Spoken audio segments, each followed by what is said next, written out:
We're back. It took a couple of minutes, and we switched batteries. And another battery. And we are back to Nicodemus and comparing him with the woman at the well. So now we're going to go to John chapter, what is it? I believe it's John chapter 4. 4. Yep, 4. The woman of Samaria.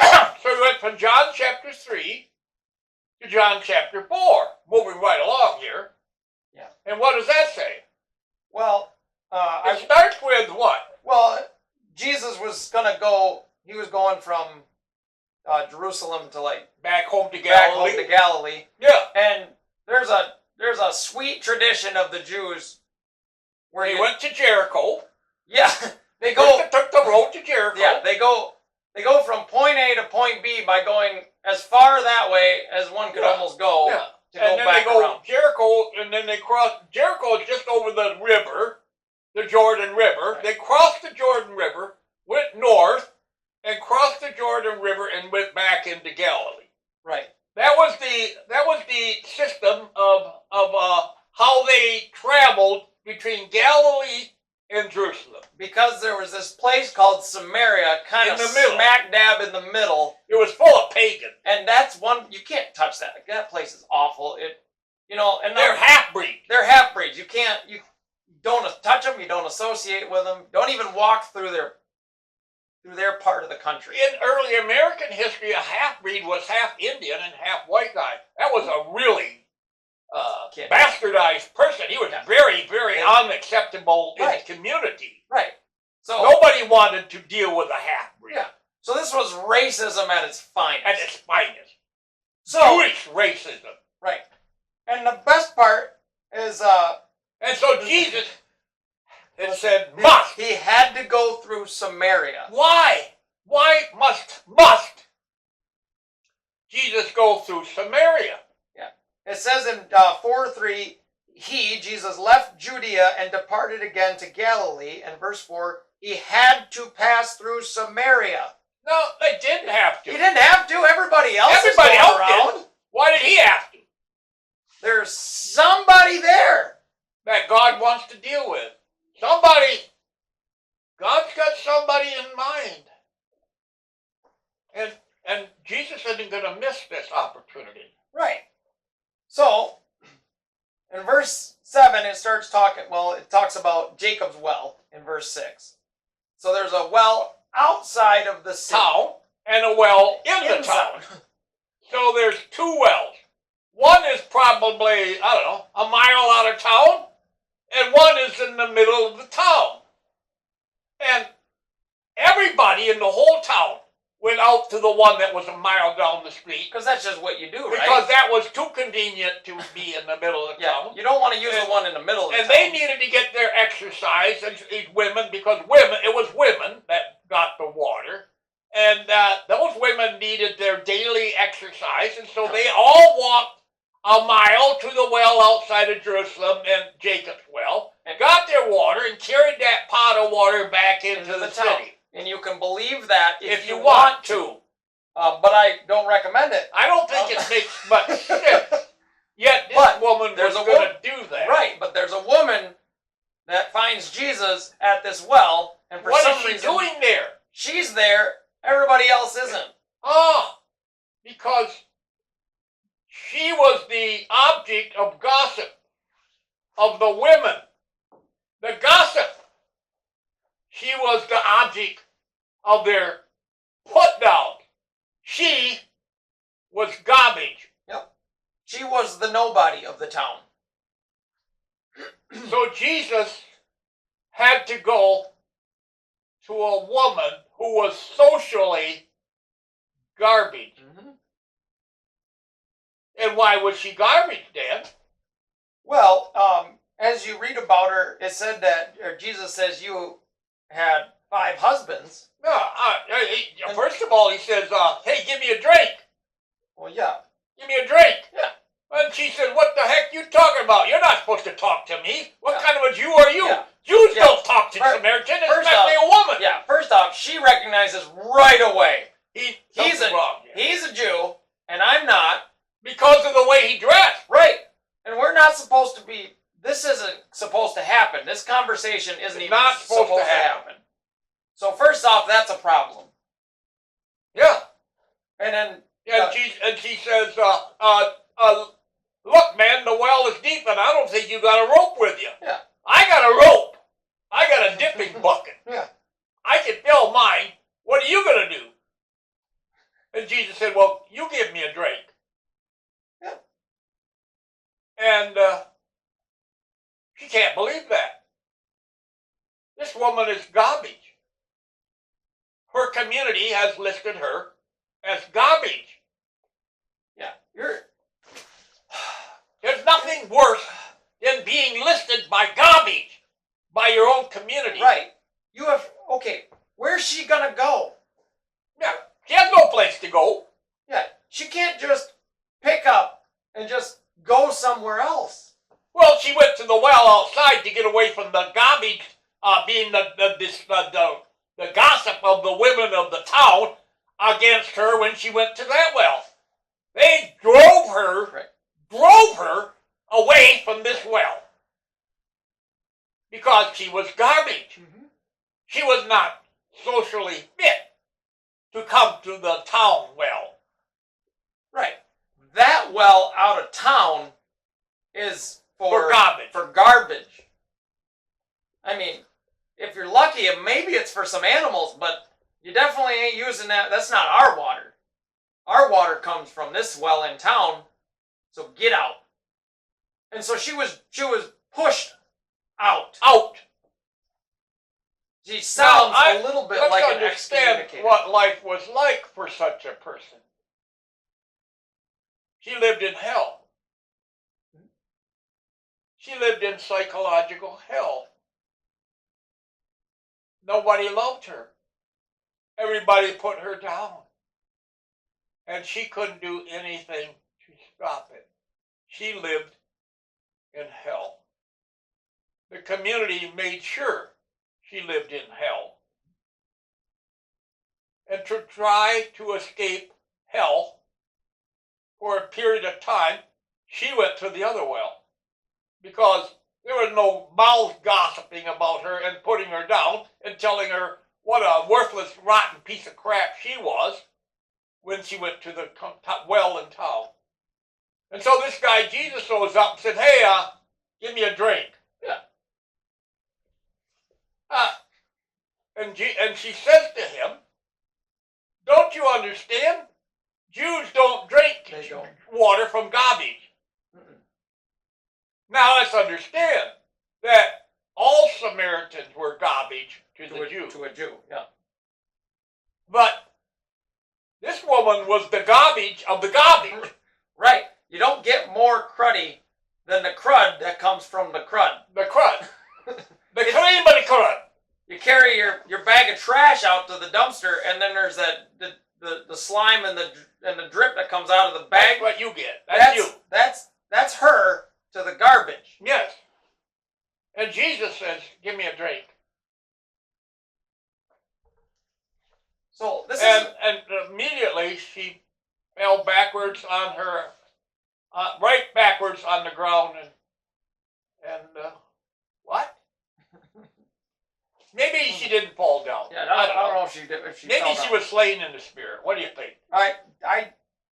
Not yet.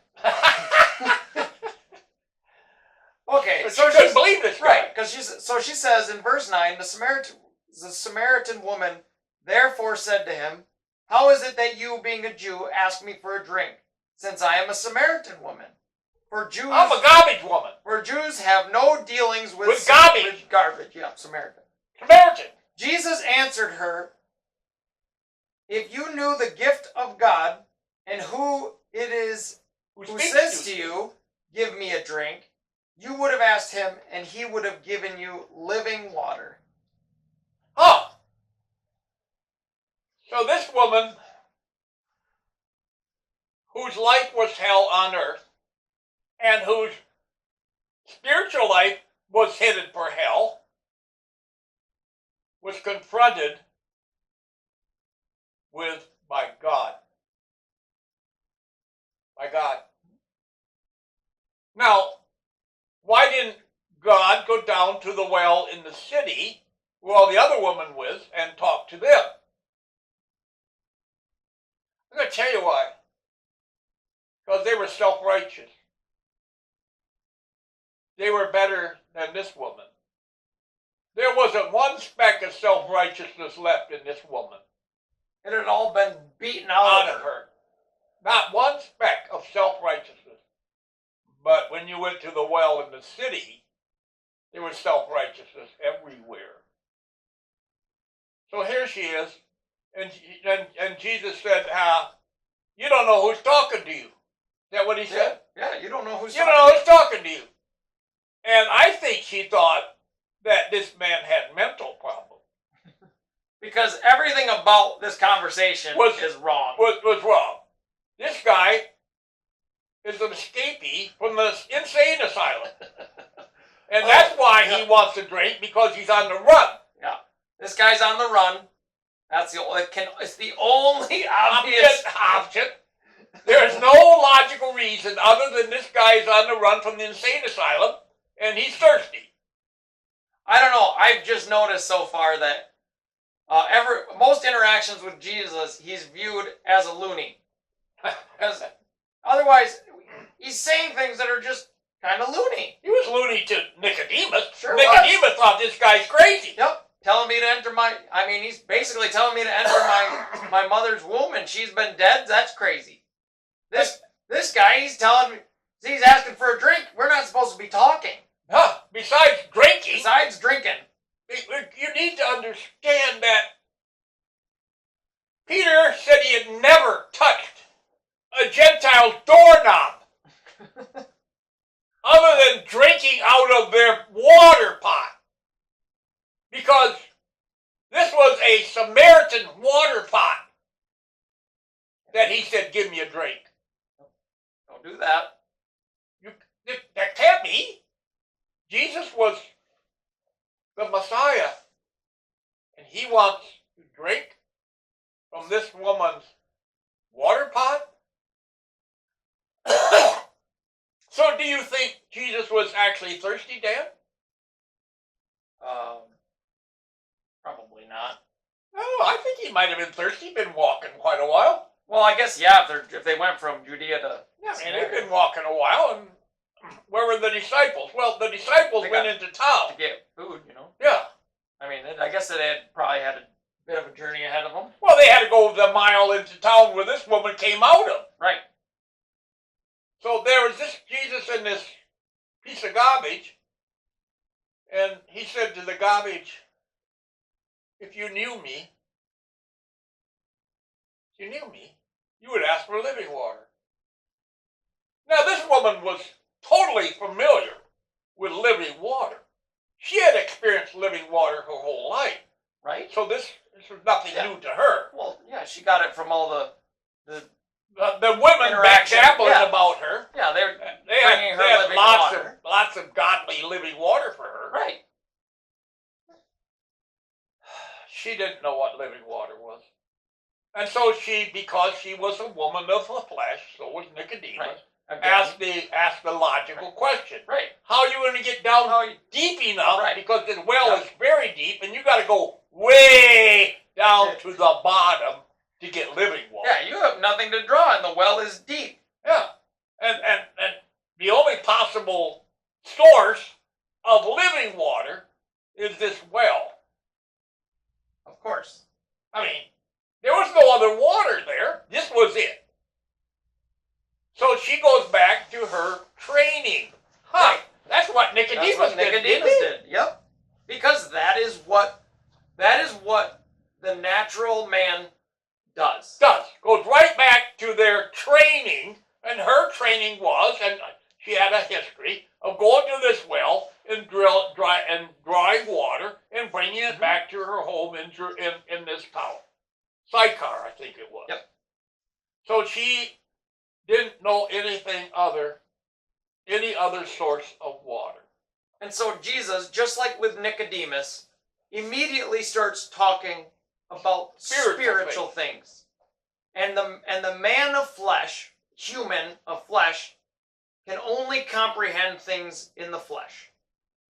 And so here she is having a conversation. She knows that's not supposed to happen. And Jesus is telling her, you should be asking for living water. Yeah, because I'm the source of it. What? You mean, and she really thinks that. She said, Lord, I need, look, if you give me living water, I won't have to come back to this well and draw water anymore. I will have water pouring out of my container here, my water pot, for endlessly. Right. Sounds great, doesn't it? Yeah, that's the best water you can I don't have to go to the town well, and I don't have to walk my little fanny up a couple of miles to this well and back either. Man, that sounds great. That's so nice. It's like indoor plumbing. Yeah, that's right. She had indoor plumbing. No, I don't think that's what Jesus was talking about, but boy, wouldn't that have been nice. Yeah. And then suddenly Jesus changes the topic. Mm-hmm. Because she said to him, give me this water. Yeah. And what did Jesus say? What did God say? Well, after she says that, hey, I don't have to come all the way to draw, he said, Go call your husband. Go call your husband. Wait a second. Whoa. What does my husband have to do with living water? That's right. Now, living water should have nothing to do with your husband. That's just nice. Yeah, I'm not going to call him. Except the problem in her life involved this whole Did you notice how many children were at her feet? Yeah. How many of them were also filling jugs and carrying of water. their own jugs with them? How many of her children were with her? You noticed that in the scripture, did you? I'm certain you read that. Yeah, it had to have been somewhere in the first few verses telling you about how many children were with her on this trip to the well. And the answer was 0. She didn't have any children. Now, had she had children, they would have been with her carrying water. But she didn't have any. Now, let's understand, this woman was probably 40 or over.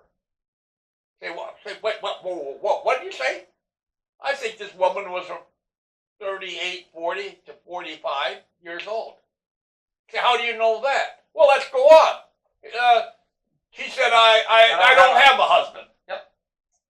And Jesus said, You're right. You're right. You're right. That you said, I have no husband. Yep, you're right. Where you have 5 husbands. You have 5 of them. Wait a minute. 5 husbands? In other words, you were married 5 times. Now, let's say that she was, 18, 16 when she first got married. What was the purpose of marriage back then? And I'm going to tell you what it was. Childbearing.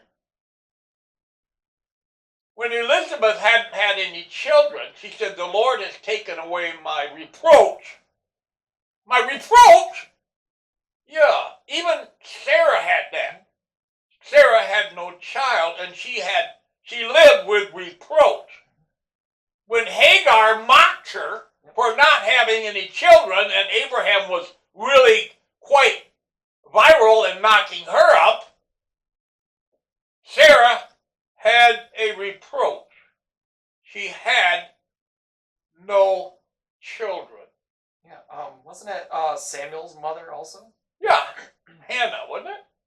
Was that your sister Hannah? Right. Yeah. And she had no children. There was a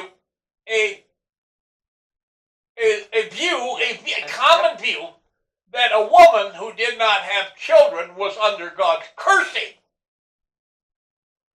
So here's a woman who a man married for the purpose of childbearing. And I don't know. What did he give her? 3, 5 years? And said, I'll inseminate you. We'll have children. It may not happen immediately, but it will happen. And it didn't. And as the male species tends to do, they think, well, obviously the failure is probably on that guy, but not me. I've seen a pastor in the Christian and Missionary Alliance divorce his wife because she was infertile. I've literally seen this in the abomination called the Christian and Missionary Alliance. And of course, that didn't go too well with the abomination because everything was appearances. So this woman has married to husband one and had no children. And so he gave her a writ of divorce, and she was on the streets again with no husband. And some other guy looked at, she must have been quite good looking. Because had she been ugly, they wouldn't have said, I don't need that. I don't need that. Keep looking. This one's listening. No, this one, oh man, that guy can't impregnate her. If in that community she went through 5 guys, I can knock her up. I am really strong. I can. And so she went through a series of 5 of these, probably 3 to 5 years each time. So 5 times 5 is 25 years. And if she was 15 when she got married the first time, that would have been 40 years. Yep, 35, 40 years. And now she had a person she was living with, which was not her husband. So we're talking about at least 40 years old. And had no children. No children. But she did have reproach. She had cursing. And the women of the town of Sychar made sure she knew it. Yep. She lived in hell. She lived. Her life was hell. And she couldn't escape it. Nope. Now today, and often, people commit suicide under such conditions. That's how they get out of hell. They get out of hell on earth by going to hell in eternity. I don't think it's a good idea, but that's what they do today. So now Jesus had to go there because there's a woman there who's living in hell. And he offers her living water. And Jesus says to her, you're right, you've had 5 husbands. And the one you're with now is not your husband. Not your husband. So let's understand, this is not a teeny bopper. Right. It's not a young girl. This is a woman suffering. And then what does she say? I have no husband. And then they change the subject. They go to religion. Right. She changes the subject. Yep. And she says, sir, I perceive you are a prophet. I perceive you are a prophet. A prophet. Whoa. A Jewish prophet? Yeah, I don't know. I still don't How would a Samaritan come and recognize a Jewish prophet? Because, I hate to say it, but the Samaritans didn't really like the Jews very much either. Probably not. I mean, there's no love lost. Look, anytime somebody looks down their nose at you, you usually respond back with looking down your nose at them. Yeah. You know, why not? I mean, that's just the normal action. So she looked down, the Samaritans looked down their noses at the Jews, and the Jews looked down their noses at the Samaritans. Yes. But he's not supposed to know about what's gone on in her life for the last, 25 years. But he does know. But he does. How can this be? And he's telling her things that he shouldn't know. And he does. And he does. And the only way that can happen was he was a prophet. And she was right. Yep. She was right. He was a prophet. He was also the Messiah. And what does the response to that? So, worship. Oh, right. Let's talk about worship. Okay, you're a prophet. You go to your church and we go to ours. Right. So let's talk about going to church. you know, you start to think that this is something that she's had problems with already, and now she has an opportunity to bring it up. But okay, verse 20: Our fathers worshipped in this mountain. But you And Jews you say, people, we look down on our worship over there. yeah, you say that in Jerusalem is the place to worship. Now, right away, we got into going to church. Right. So You you go to say that church is right, and we go to this and we one. say this church is right. Which one is it? Which one is it? And Jesus' answer was, I don't give a shit. what did you say? I said it. Oh, no. Jesus You used said that bad word. I did. Because neither in this one, nor that one mattered. that was not The issue. the issue. No. He said the hour is coming and now is when the true worshiper I'm going to are worship going to worship in in spirit spirit. and in truth. In spirit. Whoa. But our church worships in spirit, but that one doesn't. Really, I call that name it, claim it. Right. Name it, claim it. There is no moving of spirit. Not very uncommon for a moving of spirit. There's a moving of flesh, Yeah. and there is we talked about it earlier, a music to stir the flesh spirit, but not the spirit of God. So she moved it into the religion. Now, who's right? Yep, Them or us? we're right. She's a Samaritan. We must be And right. Jesus said, Doesn't neither matter. They're both wrong. They're both wrong. They're both wrong. Whoa! Jerusalem was wrong? Yeah. He said salvation is from the Jews. But it didn't matter what church, but now it mattered by salvation. And what did the woman do? Hold on. You got your Bible there? I What did you do? Let's see. The woman said to him, I know that the Messiah is coming, he who is called Christ. When the one comes, he will declare all things to us. To us!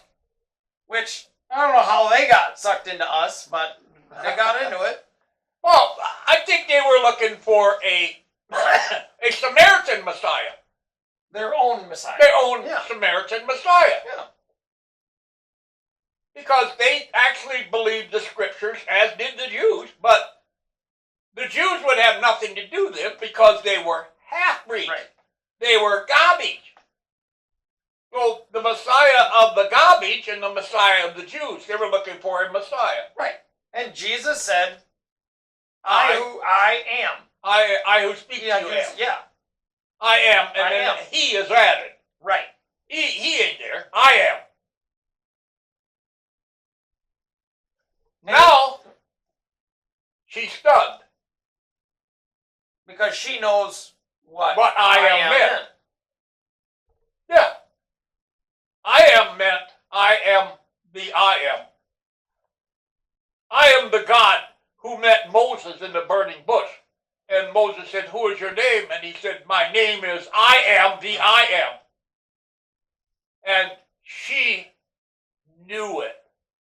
Now, this was a pretty religious lady. She knew her scripture. She wasn't just a run-of-the... Why did she know the scriptures? Because she lived in hell. Yep. She was a seeker of God. She was had, a seeker. She had nothing else. Nothing. What else did she Everything have? was gone from her. And garbage seeks God. right. Nicodemuses don't.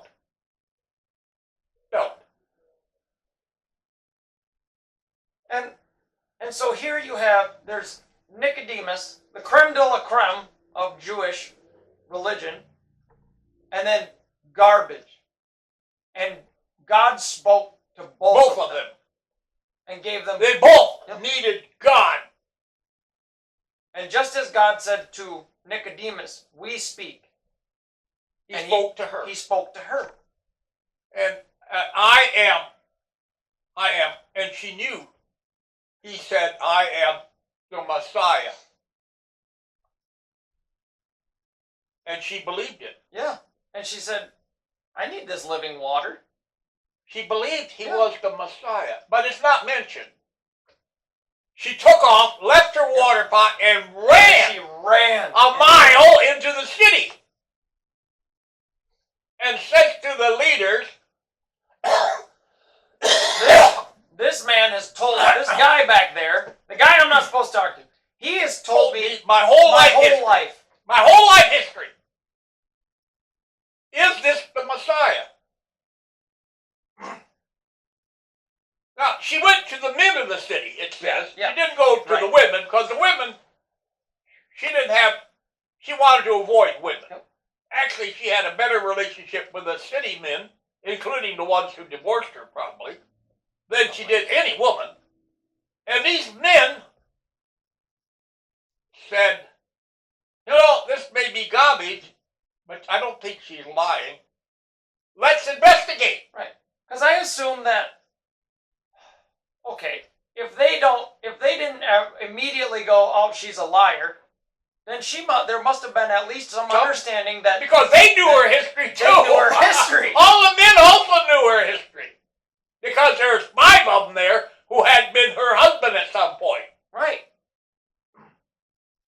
So they decided, well, let's check this let's out. Check it out.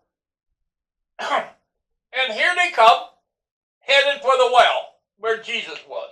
Jesus is still sitting there, and his disciples show up. And, hey, we got food, man. Let's eat. Yep. Dinner time. Dinner time. Let's eat. You can really see that the good Jewish boys that they were. Yeah, they're good Jewish boys. And what the hell is he talking to this? Oh, I said the word too. Oh, no. Oh, no. What is he talking to this woman for? And they're stunned. They're stunned. Because they know just as well as she knew. All their life history, you do not Don't do that. talk to a Samaritan and a woman ever. Ever, ever, ever.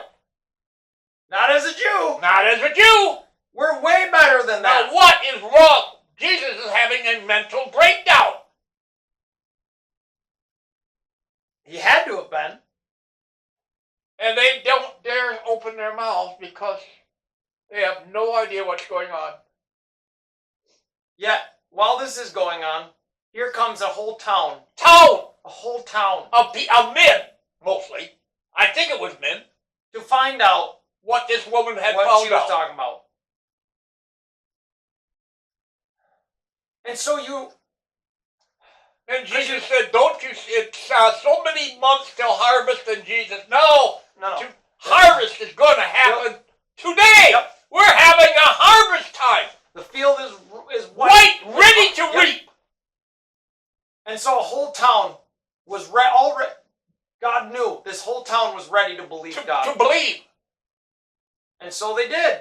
And they stayed there, I think, 3 days, I think if I remember right. And he brought the words of God to them for 3 days.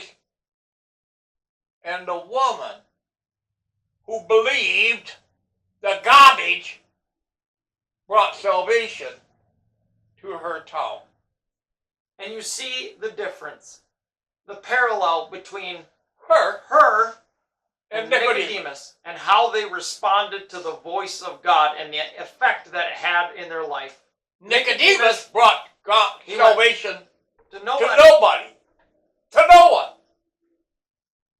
And yet, and they said, oh, well, we believed you, but now we believe him. Right. And so she led a whole town out to find salvation. Found salvation. The words of God. Hear the words of God. But they were good believers, Samaritan believers, and they worshiped over there. No. They were lost, and they heard the voice of the Son of God, and they believed it. They came and believed it. Nicodemus didn't. She did. Nicodemus was headed for heaven.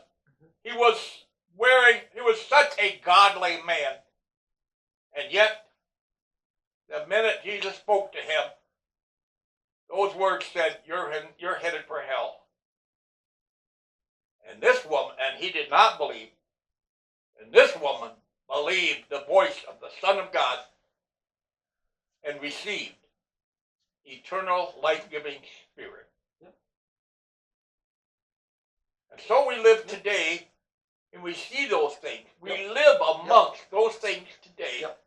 People hear, I mean, we could name names Yeah.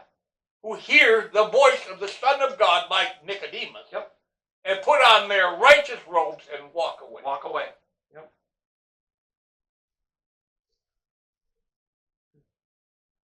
I guess there's nothing Good. more to say. Maybe you ought to decide what are you Yeah. going to do Yeah. with the words of God that are on this video. Yeah. What are you going to do with it? Because we gave 2 examples of what all humanity does. The choice that humanity does. Believe God and go from living in hell to on their way to heaven. Eternal life? Yep. Or From very, very righteous, I'm going to heaven, to being broken by God. Because Nicodemus ended up being broken by God. we're not guaranteed. We know there's no positivity of Nicodemus finding salvation. Yeah. Probably. But no, nothing of that. But we know this woman Yeah. received eternal life-giving Spirit. And so did her towel. Mhm. So the garbage found God. And the self-righteous man of God did not. Amen. And I don't have anything No. more to say. Nope. So we're in the video here. Thank you for listening. See you I next hope time. you pay heed. Bye. Bye.